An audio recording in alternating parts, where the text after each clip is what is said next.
Hello again, and welcome to Channeling Hope 1111. It's another late night post today, and I think the thing that I've been talking to God most about today has been a breakup, and it feels recent, but it's not recent anymore. It's just lingering, and I feel like this probably works for many difficult things in our lives, but getting your heart broken is particularly painful, and losing someone that you love, whether it is a breakup or a loved one's passing. A loved one's passing is inevitable. We know this is going to happen. It's a natural part of life, but we're always going to miss that person.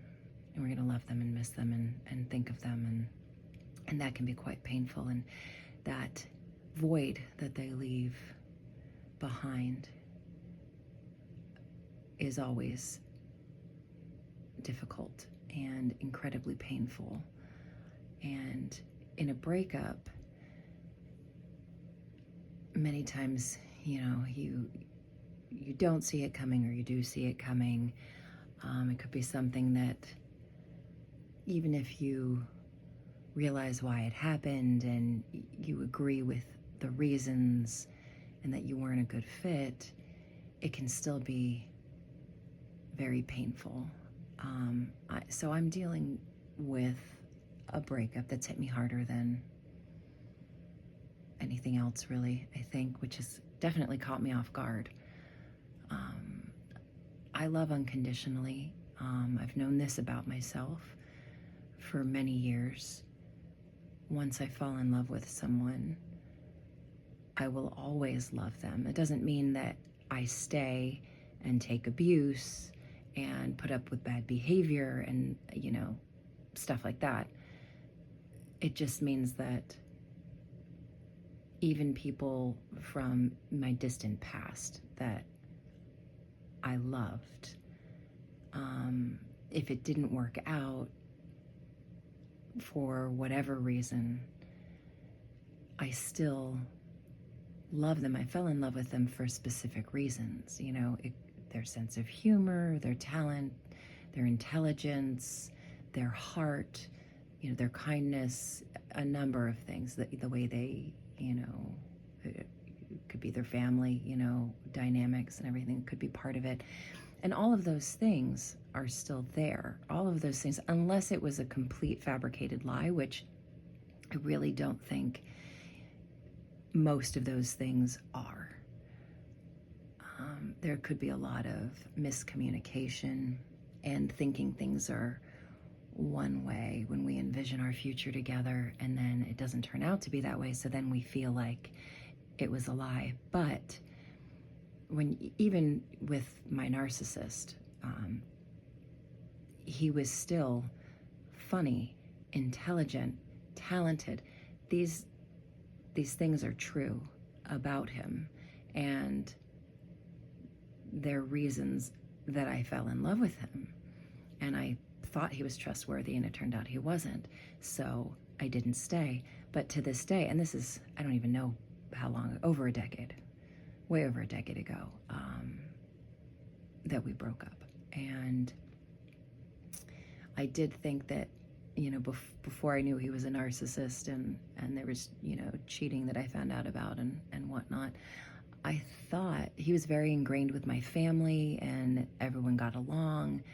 And I actually thought this was someone I was probably going to spend the rest of my life with. He felt almost, at the time, he felt like he was my person. And he was one of my best friends. And then all of this came out, and I was like, well, if you don't have trust in a relationship, if I can't trust this person, I can't be in a relationship with this person. Without trust, there is no relationship, not a good one. So, that's for me, and I think that should be true for, all of your close relationships. If you can't trust that person, you need to keep them at arm's length, if not, further. And that's when I left. But to this day, I still love him. I still, he was still this person that I fell in love with. There were other issues that made us incompatible. And that came out, eventually in the relationship. But I still love him and wish him the best. And I want him to live his best life. I want him to be happy, truly happy. And that's what I mean by unconditional love, where you don't wish them ill will. I'm not bitter, because being bitter about these things in these past relationships, it's not poisoning the other person. You're not teaching them a lesson. It's just hurting you. And this is where forgiveness comes in. And forgiveness can do amazing things with brain chemistry, with your health and your immune system, peace of mind, drops your cortisol and your stress levels like crazy. It's really, really good for you to forgive. So whatever you can do to get there with the people who've wronged you in your life, you need to do it for you, not for them, but for you. And you need to look, I would say, like in all of my breaks, and so in this recent one that I'm struggling with, that doesn't seem to want to leave me. It doesn't seem to want to let go of my heart or whatever it is, my mind, my thoughts go there and I pull them back. And in a previous post, I talked about pause, reset, breathe, and reset your energy. And that's one of the things where I have to do it all the time. And otherwise, it makes me sad. It hurts my heart. It's not really that it makes me sad. It does, but it hurts. It physically hurts my heart, and I can feel my energy level dropping, my vibration lowering, and I don't want that. That takes me away from God and the Creator and love, because that's a much higher vibration. So I found today, that's been the focus of today, is that my heartstrings are being pulled somehow, some way, for some reason. I don't fully understand it. But God, the Creator, the forces that be, the universe, source, the light of love, really, I know for a fact all of this happens for a reason. So I've really just been looking for, okay, what's the reason? I've learned a lot about myself and ways of reacting. Everyone's talking about childhood trauma, and I was like, well, I can't remember my childhood, so how do you find out what your trauma is? But there are stories. I had an abusive kindergarten teacher, and from that, I believe it kind of buried in me this feeling of not being good enough and letting people down. That might have compounded later on when I got sick, and as I got sicker and going through life and letting people down, not being able to show up, for my friends' events when their bands would play, or they'd have gallery shows, or all kinds of really great, awesome, important things that I wanted to be there for. And that's also how I know who my really great friends are. They're still there. They still reach out. They still check in, and I really appreciate that, because there's a lot going on with my health and my parents' health that I take care of. And I can't make it out much at all. I'm practically a hermit. So I go out to doctor's appointments, and that's about it. But if they're really truly your friends and they really care about you and not what you can give them, they care about you truly as a person and love you unconditionally, they will still be there for you, as long as you're being open and honest with them and letting them know what's going on in your life, and you don't just, go to radio silence and ghost people, because that's very hurtful. Don't do that. But let people know, you're going through a hard time and you want to be there and you can't, and they will understand. And the people who are meant to be in your life will be in your life. And sometimes we're meant to meet people that test us, that push our buttons, that we fall madly in love with, and then they break our hearts. And there are profound lessons that come from these difficult times and this pain. Whenever you're feeling intense pain, or you're angry, and any of those negative emotions, they're there to be our teachers. And so you can shift your focus. It's hard when it's, fresh and in the moment, but you can shift your focus, hopefully, to look for the lesson. Why did he place this before me? What am I meant to learn from this? And the angels are there by your side, trying to help guide you.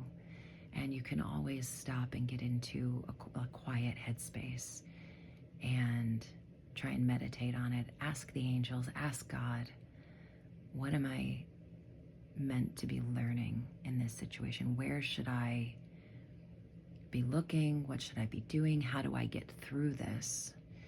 And there will be, now when you're exceptionally emotional, it's harder to hear their answers. It'll be a very quiet whisper in the back of your mind, just a slight inkling, but they are repetitive. So if you keep doing that, you keep asking, you keep looking, you stay open to it, you will end up, they'll keep telling you the same thing. They're like, hey, we don't want you to pine over this person. We don't want you to fume over this other person if they're making you mad. We don't want you to try not to have that be your all-consuming focus. We get that we're human. We have strong emotions. We're gonna have to take some real time to feel our feelings. And that's one thing. You don't want to brush them aside. You don't want to bury them. You don't want to ignore them. So then you're not learning the lesson. You're kind of planting it like a seed in the soil of your being, of your soul, and it can grow roots. And you really don't want that with the bad feelings and the pain and the negativity. So you really need to bring it to the surface and look at it. Dig those seeds up. Don't let them plant and grow roots. And inspect them and really figure out, what kind of seed is this? Where did this come from? Why is it here? How did this get in my garden? And if you really, take time to look at it, eventually you start figuring things out. And it can be like an onion. There can be so many layers that you have to just kind of look at it, peel that layer back, and figure out where that came from, learn that lesson. And then there's another lesson. There's another added layer to this whole situation underneath that. And you just keep peeling and peeling and peeling. And going through this process, eventually you start, reacclimating and, finding your balance again. And you start feeling a little bit better. And it's interesting because certain days, or moments, I don't know about entire days, but the moments in a day, I started having a moment where I was like, oh, I don't feel like I'm drowning and someone has their foot on my chest holding me under the water. Like someone's just holding you down under the water and you're drowning, and they won't let you up. And that gets a little lighter. So then I was like, oh, all right, the foot is off of my chest, or that they're not holding my head under right now. That weight, there's less weight. And then you realize a little while after that, oh, I'm having a moment, I'm treading water. Your head's actually above the water. And so that's even better. You can take a breath. And then they might plunge you back down again. And that feeling, it comes in waves. And you never know when it's going to hit. And sometimes you don't see it coming, and you can't figure out, like, what kind of a wave storm is this today? So I was thinking, I think I'm going to be okay. I'm doing better. I might actually be able to get over this person, move on eventually.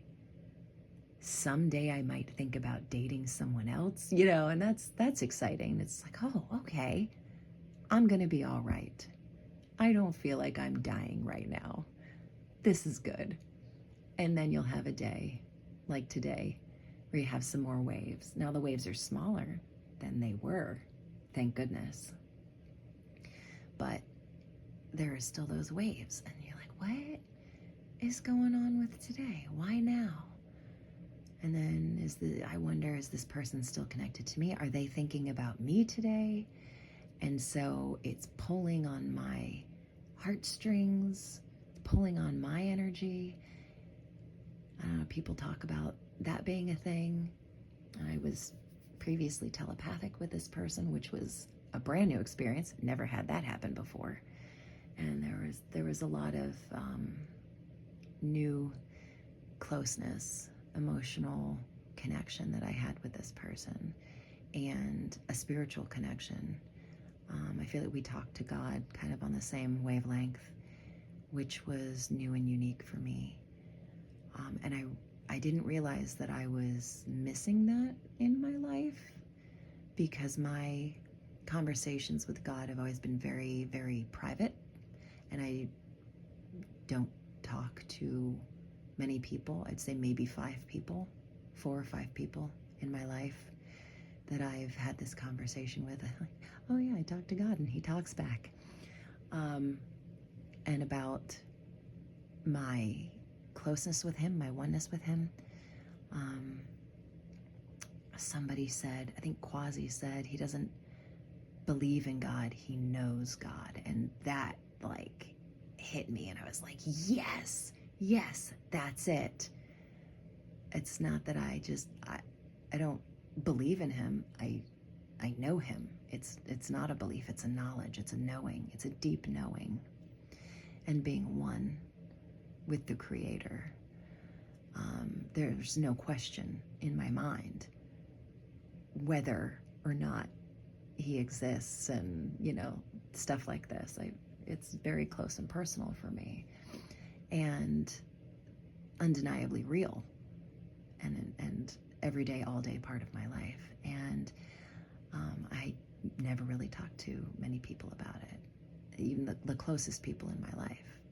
I haven't really talked too much about it. And this was my first partner that I could very openly, and talk about this with, and function like this on a normal day-to-day basis. And throughout the day, we would have a thing like, oh, I don't know what to do about this situation. It's like, well, did you ask God? Did you ask? Ask him. Why are you sitting here wondering? Ask him. And it's like, oh yeah, that's a thing we can do all the time. So that was really nice. And that was a new experience, and this weird telepathy situation where we just it would happen, and we had a shorthand, and we would just say, one brain, and we knew we had the exact same thought. And not normal things people talk about in finishing each other's sentences. When you're around someone, long enough, you start to know what they're thinking. This was when early on, not long after we had met, maybe a few months after we had met, and weird, random things like I found out he was a dork, I'm a dork, and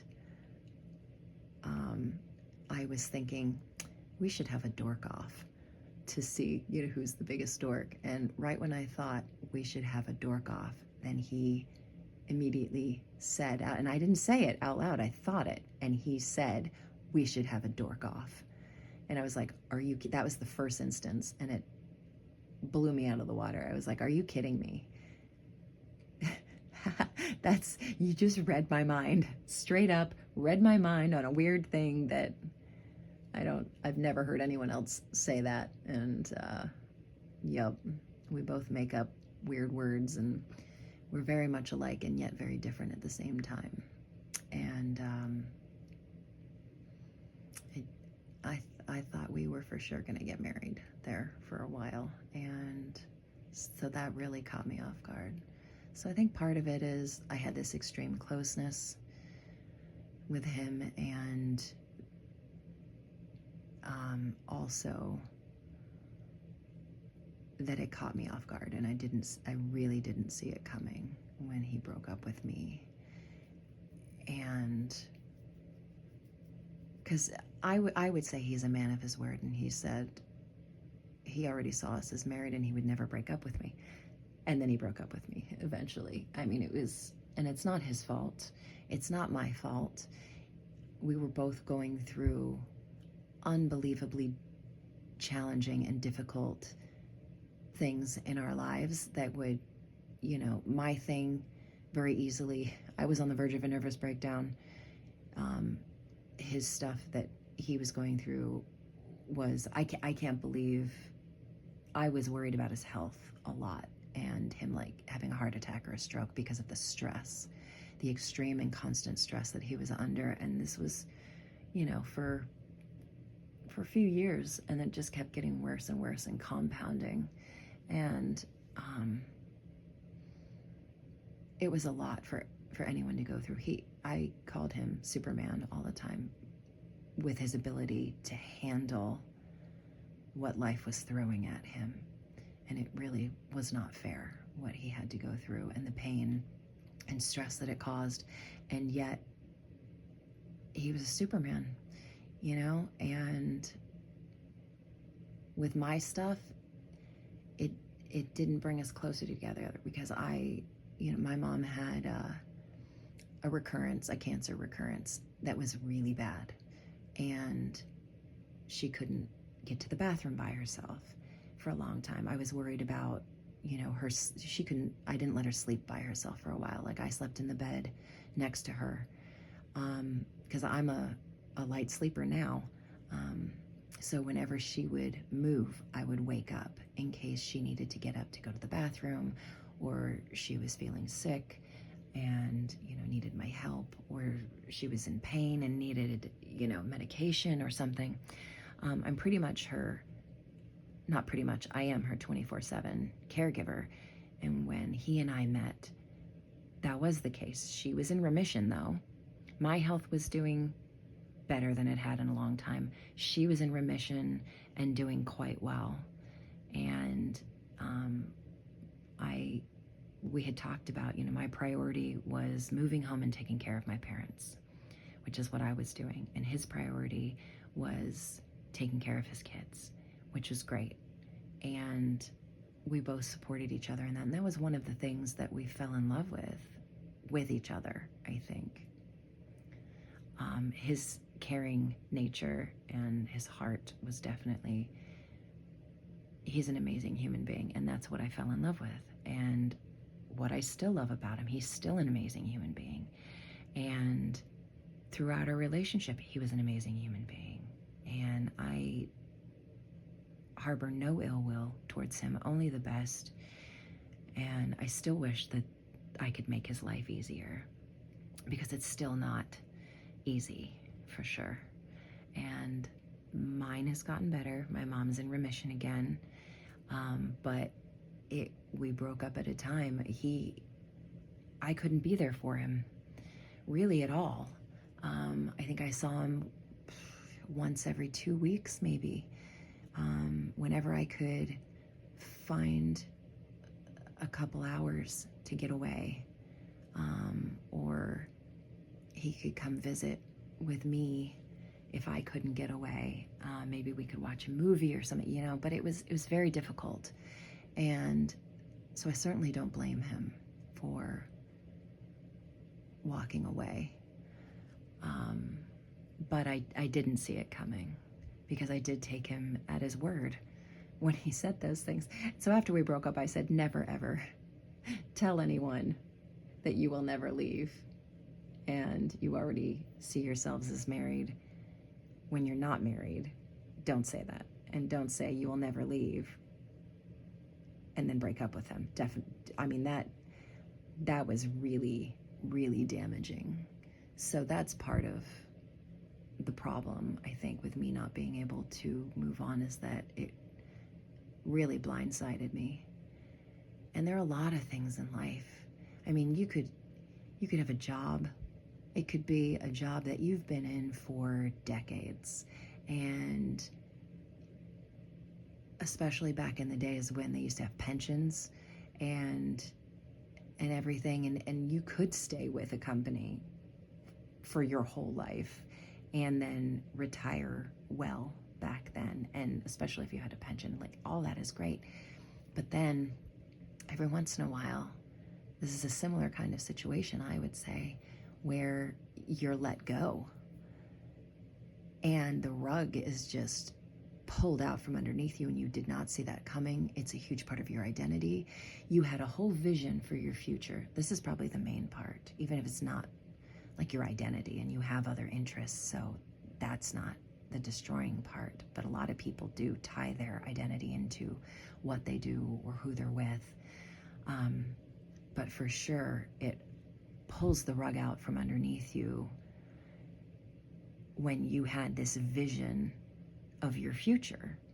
You had a plan for the future. You had a vision. You were going to work at this place, then you were going to retire at this age, or you were going to marry this person, you were going to, start your family, you were going to have kids, and you had a whole plan. And there was a whole vision with how that looks to you, and you think your life is going to go. And then when you don't expect it and the rug is ripped out from underneath you and it just knocks you out, and you have to rebuild your entire vision of your life all over again, and you have no idea where you're starting from and what you're going to do, and you're in excruciating pain, from this heartbreak.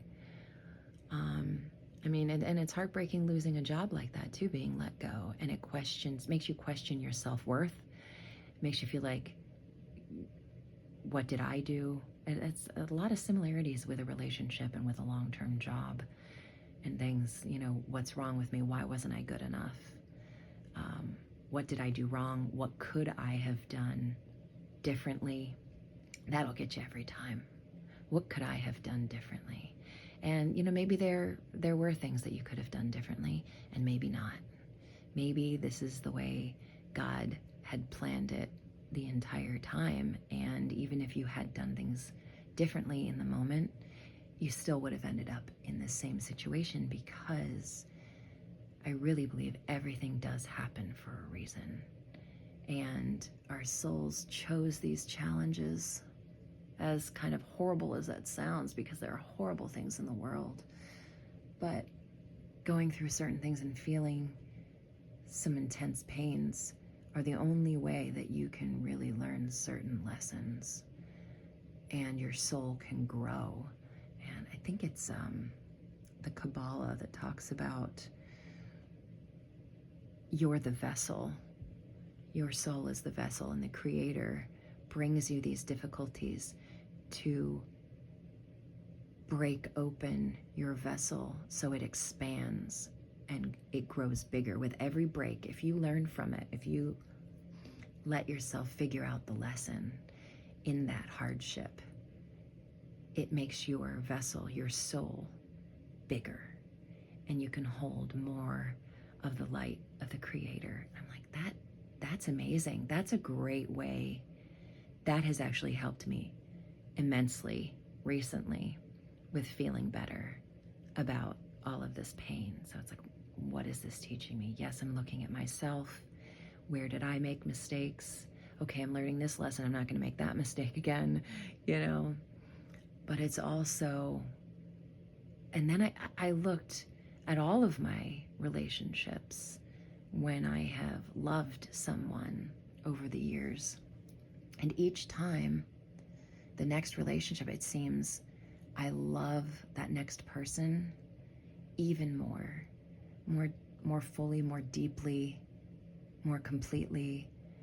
And it just seems to get better and better and better.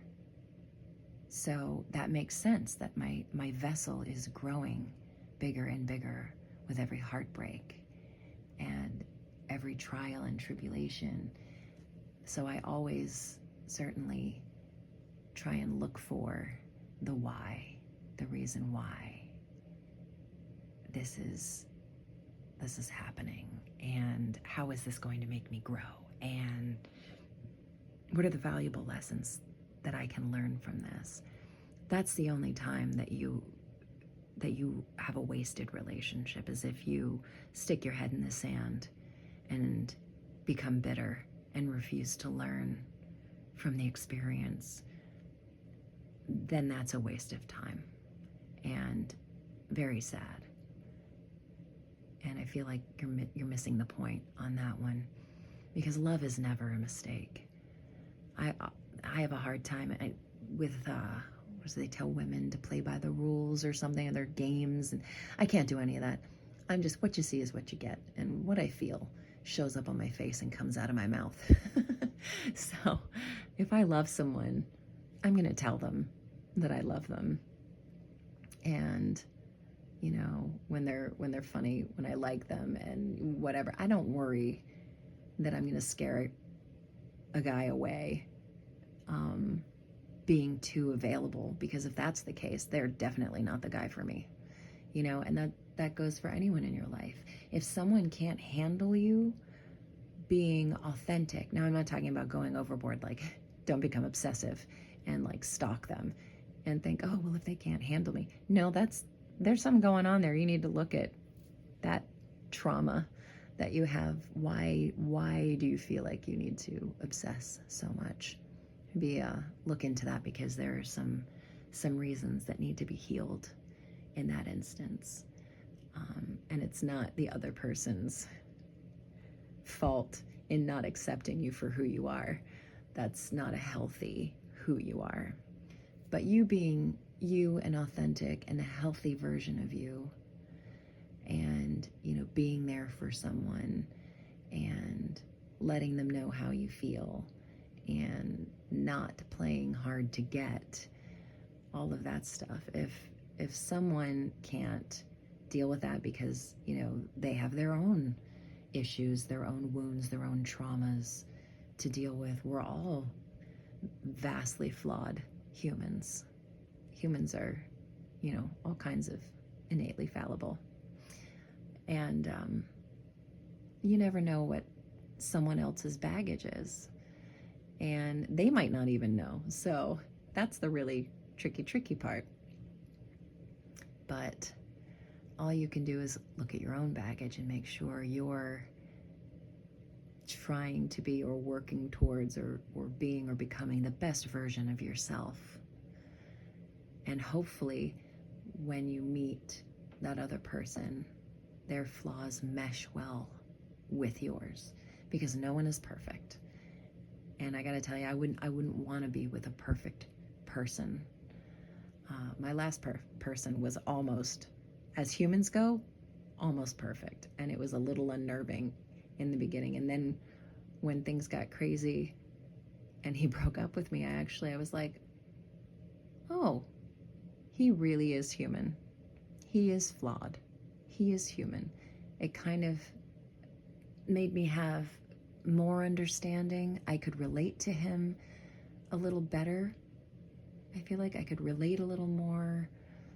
It was a little less intimidating when someone really has their stuff together and they seem like there are no cracks in their armor, you know, and they have their whole life together, and they're just great at everything, that's intimidating. And it kind of makes you feel less than a little bit.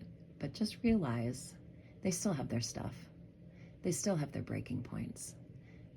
They're trying their best, and they're really good at it most of the time, and for longer than you've ever seen anyone else be able to do this. But they still suffer. They're still stressing. They're still struggling. They are still human, and no one is perfect. Perfect would be so boring. So don't strive for perfection. Strive for authenticity and knowing yourself. And when in doubt, ask God. The more you can connect to the Creator and feel one with Him and talk to Him and bring Him closer to you, and you move closer to Him, the easier life is and the more sense everything makes. And you just have to be calm and listen. And if need be, pause and breathe and reset. Thank you for being here with me and joining me for Channeling Hope 1111. And blessed be. Good night.